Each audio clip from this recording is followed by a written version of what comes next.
join me. Together we can rule the galaxy far from the sun. I am a Jedi, like my father before me. This is getting out of hand. Now there are two of them.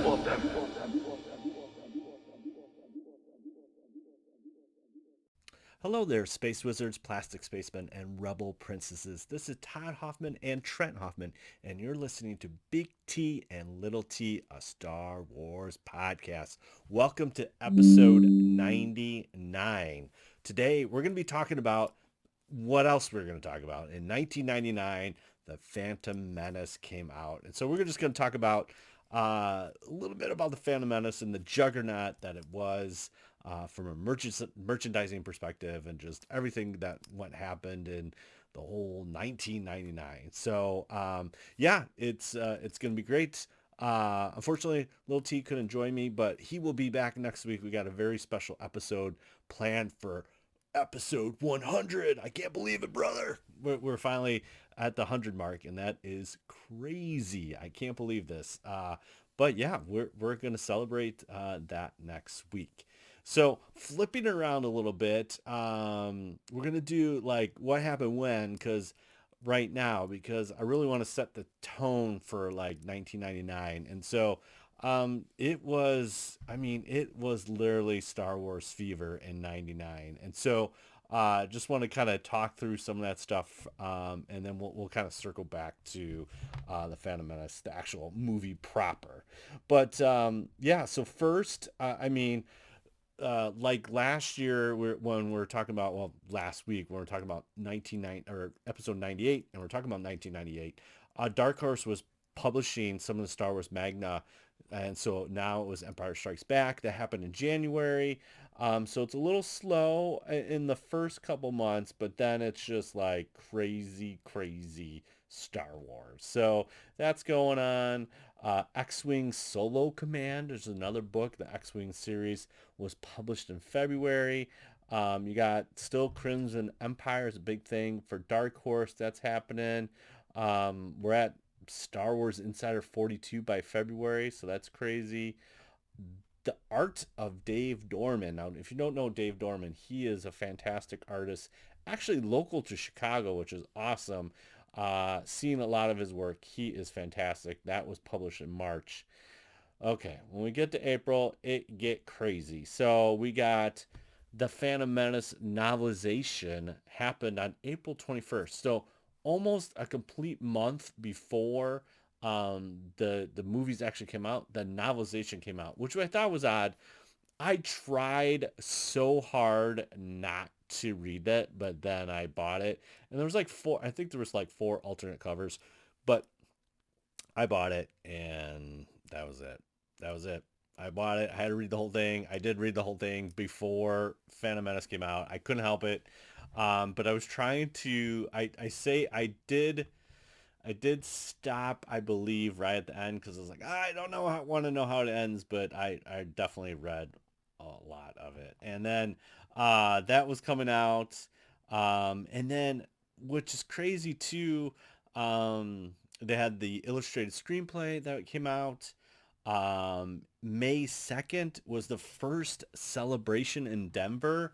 It rained. It was awful. I heard it was like the worst ever, but because it rained and they were like in this old airport, hangar type thing. And, it was just bad, but I'm sure it was a wonderful experience for those that attended.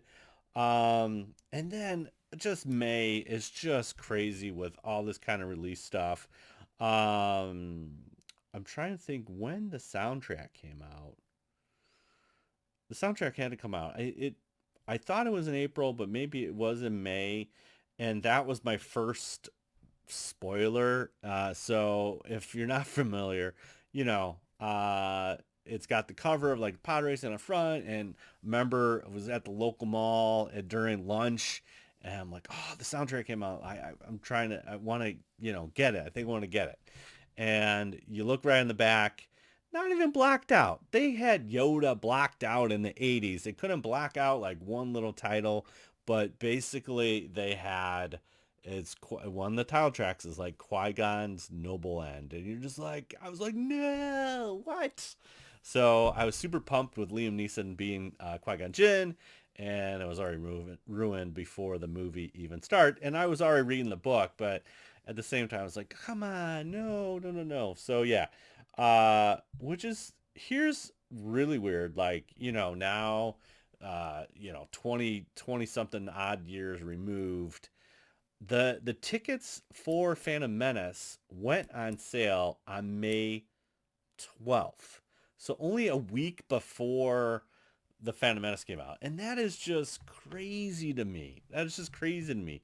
And then on the 18th, the Phantom Menace video game came out. And then on the 19th, Star Wars Episode 1 Phantom Menace came out. And it was crazy.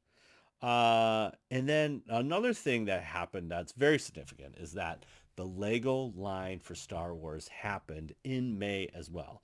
So they had a couple classic, I believe it was Luke X-Wing, and then like a pod racer, and uh, there was like Maul's little like speeder thing, and a couple ships, and all that kind of stuff. So that all happened like in May. It was crazy.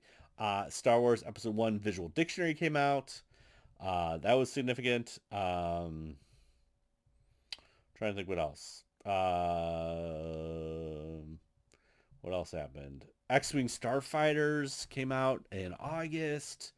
I'm trying to think. Aura Singh, the Bounty Hunters comic came out in August. Yeah, lots of stuff there. Mara Jade by Emperor's Hand came out in paperback. The art of Star Wars Episode 1, The Phantom Menace, was published in September. The Phantom Menace video game was released on PlayStation in September. It was, let's see what else happened. Yeah, it was crazy. I'm trying to think of anything else. The Star Wars Episode 1 Racer was released on Mac. So Star Wars was released on Nintendo Game Boy in December. Yeah. And Mac in December too. So that 99, I mean, the one thing that when you look at Phantom Menace, so there's everything that happened in 99. But when you kind of go into, the Phantom Menace, I mean, it was a juggernaut. This is coming from Box Office Mojo. And so it grossed domestically 431 mil, 493 international, and then worldwide 924 mil. The budget was 115 mil, ran 2 hours 16 minutes. It was PG. Basically, it was May 19th, 1999 to February 3rd of 2000. It was in release for 593 days, so 84 weeks. That's crazy. So that's all kind of coming from Phantom Menace. When you talk about the plot, really, it's just this is also coming from Box Over Mojo. It's two Jedi escape a hostile blockade to find allies, and come across a young boy who may bring balance to the Force. But the long dormant Sith resurface to claim the original glory. Pretty much sums it up. In first impressions, it was a little dry, but looking back on it now, it's so Star Wars. It's so good. Obviously Jar Jar and all that kind of stuff was a thing. The hate was real. I'm so glad social media wasn't around in 1999 because I don't know if we would survive. But it is something to say that his progression in the story of the prequel trilogy is definitely changed, and a lot of that you gotta contribute to some of the very negative feedback from the Phantom Menace. One of the things that I was kind of doing some research on here. So this is an article way back in 2017, but it's from Forbes, and it says Star Wars box office. Phantom Menace remains one of the leggiest blockbusters ever. And so it kind of just goes into how big Phantom Menace was. You know, yeah, it's huge. So it earned, you know, like I said, 431, 924 mil. And it's which was the third biggest domestic grosser. So it was like basically Titanic, which was like 600 mil at 97, 98, and then Star Wars Lifetime of total of 460, but the second biggest global grosser behind, it was big. It was huge. It was a juggernaut, you know.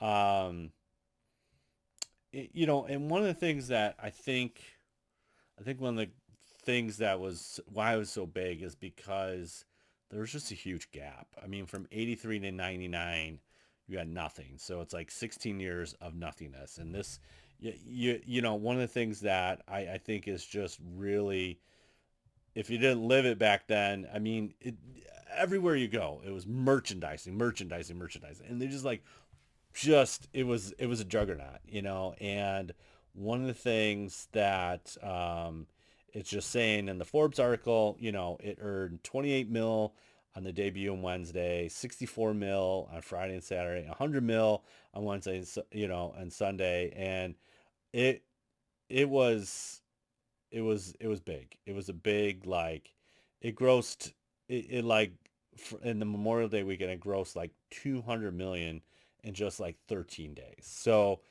Star Wars fever was just huge. And I think again it has to do with a generational thing. You have the families that grew up and the people that grew up on Star Wars wanting to take their kids to see it, and it was huge. 200 mil in like a crazy amount of time. I definitely contributed to that. So I saw Phantom Menace opening night. A bunch of folks. We waited in line.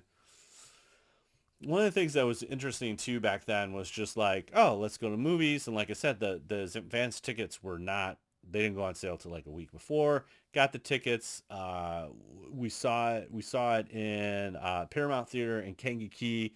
They just put in new chairs. They redid the whole thing, and it was a very old theater, but they just put in new chairs, and it could fit a lot of people. And so uh, we were there, and it was just like one of those things. Like at that point, I think already people were waiting in line at the Chinese Man Theater, and so I was just like, why don't we just go after work and just wait?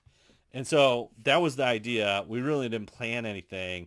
We had to like call people to give us food. Like we just didn't know what we are doing. And we just literally got in line and we're in the first in line and we just waited. And people would walk by and like, what are you doing? Well, Star Wars is coming out. And it was funny too, because the marquee just said Star Wars. It didn't even say Phantom Menace or Episode 1. It just says Star Wars. And so we're out there and we're just having fun. It was like the coolest time just hanging out, and I would say by 8 or 9 o'clock, that's when people started rolling in. And yes, this was back in the day when they had to do a midnight release because they couldn't release it early. Now we can go to the movies at 6 or 7, but back then we had to go at 12:01. So we just stayed out there all night, and they let us in. I'd say about 10:30 or so. But yeah, it was just a magical. It was crazy. Like this theater it was like almost like an old theater with a balcony and all that stuff, and then like had an actual stage, and then people got on the stage, and we had Yoda and Darth Vader fighting each other. It was great. It was everything. It was great. And by the time we got closer to that midnight, you're just like you could feel the anticipation in the air, and honestly, I think a lot of that, the expectations were so high, like it definitely felt a little flat leaving. It was just like, oh, was that it? And it was like, okay. But I think it was just like, it was too much to like comprehend at that time. And it was just crazy. One of the things that, was so cool was the toys of Phantom Menace. Okay. And I'm going to show you, this is why you got to check in our live stream, is like this. Let me see if I can show this. I went to, there you go. I went to Toys R Us, at midnight, another midnight thing where they debuted the Phantom Menace toys. It was May 3rd, 1999. And I still have this. It's in the frame. I don't know why I have it. I think it's just a kind of cool piece of memorabilia that, yeah, still holds for today. It was crazy. You go in there, wait in line. There's a local Toys R Us where I was by the school, by college where I was at, and it was just, I'm like, I'm gonna get some stuff, and so had no idea. I knew I wanted to get Darth Maul, but like all these other guys, I had no idea who they are. One of the things that the Phantom Menace did is they had these Comtac chips. So if you're not familiar with this, it's the Star Wars Comtac chip reader. So each of the figures came with a Comtac chip, and they could play different things. It never really worked. It was kind of a gimmick thing. I have like a bunch of these, so I'm gonna go through a couple of them and see if you can guess any of these guys. Okay, so kind of turn it on. There you go, and it's got some bass sounds. If the trace was correct, I will find them quickly, Master. Yeah. At last, we will have revenge.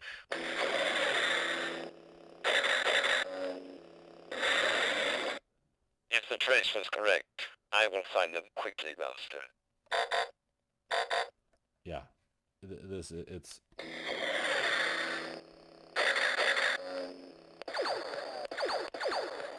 So you would take the Comtac chip, and they had their figure, and it's like a little microchip, and you would just basically hover over the thing. Where are you taking them?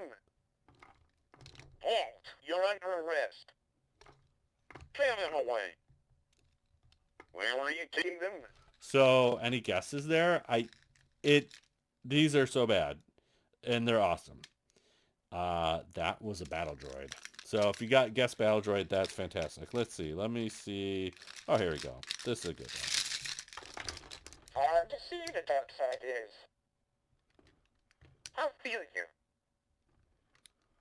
Fear leads to anger. Anger leads to hate. Hate leads to suffering. May the force be with you. That's our boy Yoda. Let's see. Okay. Oh, here we go. This is a good boy. Wipe them out. All of them. Queen Amidala is young and naive. You have done well, Viceroy. I mean, it's endless fun. I'm trying to think. Let's see. Oh, here we go. Let's do... There we go. No money, no parts, no deal. Don't get me wrong, I have a great faith in the boy. Simple over there is going to win, I think. Oh, that's Watto. That one's pretty easy. Okay. Let's do... We gotta do a couple more. There we go. Maybe we shall be friends. We shall not like that now. You shall not taken, you shall greater than the Bongans. Maybe we shall be friends. That's our boy Boss Nass. Let's see here. Okay, here we go. Do one more. Let's see. Oh, here we go. Gotta do this guy.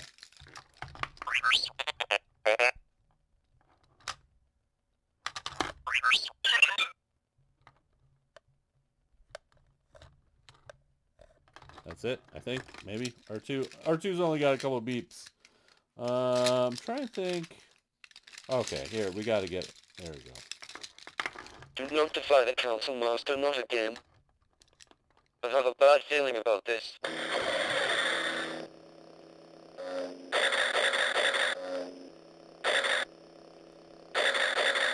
Kind of a long way. There you go. That's Obi-Wan Kenobi. So that was the contact chip reader thingy, Bob, and it was crazy. I don't know. It's kind of like a speak a spell, but it was super fun. Yeah, the merchandising was so good, and it was a ton. There was like merchandising everywhere. Wherever you go, there was Phantom Menace stuff, and a bunch of different mail away stuff. Frito-Lay, I think, had like a Obi-Wan Kenobi Force Ghost that didn't even belong. It was like original trilogy, but it doesn't matter. It was coming, it was like all that kind of stuff was all happening in 99. I even think the Fruit Loops Han Solo was part of that deal. But anyways, Phantom Menace all over the place. It was crazy.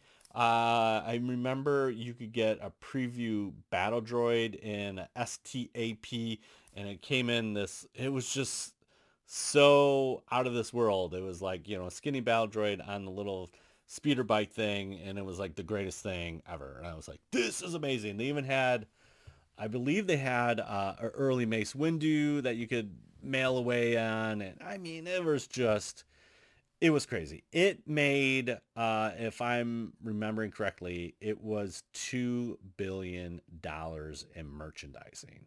So it was just insane. It was just insane.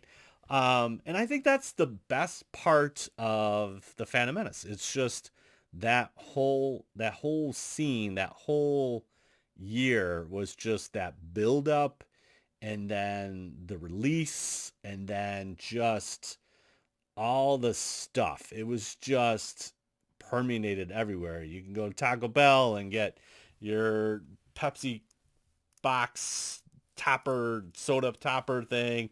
They're all like these different figures, and Pepsi had like different cans. And yes, I still have some Pepsi cans. I did not bring that for show and tell today, but I do have them at the ready somewhere. I'll have to take a couple pictures of them. But yeah, it was so much. It was crazy. It was crazy amount of stuff. I mean, and just everywhere. Even stuff that like you wouldn't think Star Wars. It had Star Wars on it, and it was just an amazing time. So that's what I think for me as a fan. It was great. I mean, it was just, one of the things that was cool too was like we were able to get ourselves in the paper. We made the paper. Yes, the local paper, because we were waiting in line, which was awesome. And it was just like a fun, weird time. And it just made Star Wars cool. I've probably seen a Phantom Menace probably 11 or 12 times in a theater. I like took everybody. Like, you want to go see Star Wars? Yeah, let's go see Star Wars. And, I think the coolest one, I mean, obviously in theaters, it's definitely like Sebulba and the pod race. I mean, it's like a 10-minute NASCAR thing, and it's just so cool. It's super fun. And I think that's where I have, those are my kind of best memories of the Phantom Menace. Over time, I think it's healed. Like, definitely was riffed by Jar Jar, but now that I know the archetype that he's playing, and he's modeled after Goofy, and I do remember like every theater, every time I went, the kids just love Jar Jar, and I think that's where at that point, I realized like, hey, Star Wars is definitely not just for you; it's for other people too. And it was cool seeing that play out. So yeah, there you have it. The Phantom Menace, man. 1999 was just insane. It was insane. And there's just really no other way to describe it. It was just like a zeitgeist. I don't know. It was everything. It was just permeating. Even if you weren't a Star Wars fan, you were just hit over the head with it. And it was just a kind of a cool time. It was really like for me, like a coming out party of a sense, where it's like, yeah, I'm a Star Wars guy, and like I have all this stuff, and it's great. And, it was just a culmination, leading up from the special editions to now this kind of 2 years removed. It was everything. It was so cool. So there you have it, man. Thanks again, Space Wizards, Plastic Spacemen, and Rebel Princesses, for listening to another episode of Big T and Little T. You can find us on the socials. So Big T Little T Podcast on Instagram, BLILT Podcast on Twitter, twitch.tv/Big T Little T. We want to hear from you. This is like super important because we are coming up on our 100th episode. So please record your little voice on your phone and then email it us to bigtlittlepodcast@gmail.com. We would love to play it in a next week's episode. It'd be so much fun.